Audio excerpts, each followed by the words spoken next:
Would you like it if your girlfriend bought you this game for your birthday? I would love it. I would love it.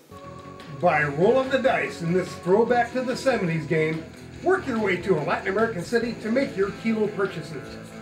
Then, cross the border into America to sell your products in major American cities of San Diego, Phoenix, Denver, St. Louis, Cleveland, and New York City. This is my first time playing Beat the Border, and it was a lot more fun than I expected it to be. Beware of the law who will bust you and confiscate your goods, and of fellow players who have purchased a weapon and look to steal from you. Safe House is like free parking on Monopoly, where they collect most of the fees due on the game and they just kind of sit on the money.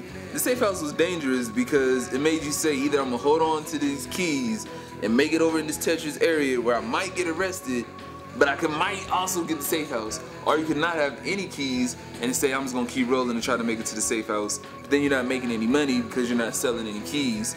So what do?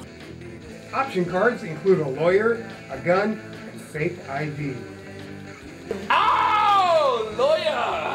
Take it. How much is a lawyer? $100. Want to play? Bring your stash, your hooch, and crank up the stereo. This game will keep the guys off the streets for hours. Beat the Border can be played by Lantern Line.